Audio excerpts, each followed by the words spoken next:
አትውጡ፣ ዓለም አትብላችሁ፣ ዓለም አትብላችሁ። መነኮሳቱ በደንብ በርቱ፣ በደንብ በርቱ። አላስፈላጊ መውጣትን ተቃወሙ። አትውጡ፣ ዓለም አትብላችሁ፣ ዓለም አትብላችሁ። አሁን ቀዳሽ አላጣንም፣ ብዙ አላጣንም። የተንሱ ጸልዩ ሰላም ለኩልክሙ የሚል ሞልቶናል። የሚያስተዳድር የለ፣ ግን በህይወቱ የተሻለ የለ። የቄሱም ደመወዝ እኩል ነው፣ የኛም ደመወዝ እኩል ነው። አንጠግብም። እንደው ቄሱ 4-5 ልጅ እያስተዳደረ መነኩሴውም እንደዛው እኩል እየተቀበለ ግን አነሰኝ ይላል። ከዛ አልፎ እቺስ ሁሉን ባንናገርም ጥቂቶቹ ደግሞ ሰረቁ ተብሎ ሲታሙ እንሰማለን። ከዛማ እንደው ለዚህ አደራችሁ እናቶቻችንም እንደዛው። አሁን ብዙ እናቶቻችን በጣም በሚያስፈራ መልኩ ከተማዋን እየሞሏት ነው።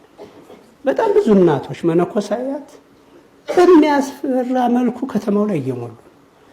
በዚሁ ብንጸና ምን አለ? በዚሁ ብንበረታ ምን አለ? ሞተር ብንሆን ምን አለ?